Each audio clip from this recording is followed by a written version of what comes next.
आमा के सब्जी खाने आज आमा यो के लाउनु भएको आज यो फर्सीका मुन्टाहरू सुक्को साग खोजेर यहाँ ठिक पारेर केलाउँदैछु।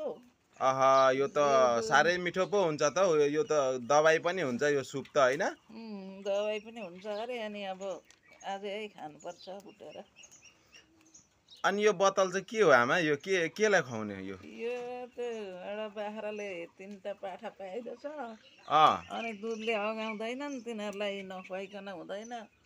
1 किलो दुध खान्छन् तिनीहरूले हो र ए अनि तिनीहरूलाई खुवाउनु पर्यो। अँ अनि अब नभए त मर्न आँटिहाले। ए यही बाख्रो हो यो 3टा पाउने त्यही बाख्रो हो। बोक्कै बोका पाएछ नि बोक्कै बोका पाइरहेछ। राम्रो राम्रो ल अब खाना अब 2टाले त पाउँछन्, एउटाले पाउँदैन।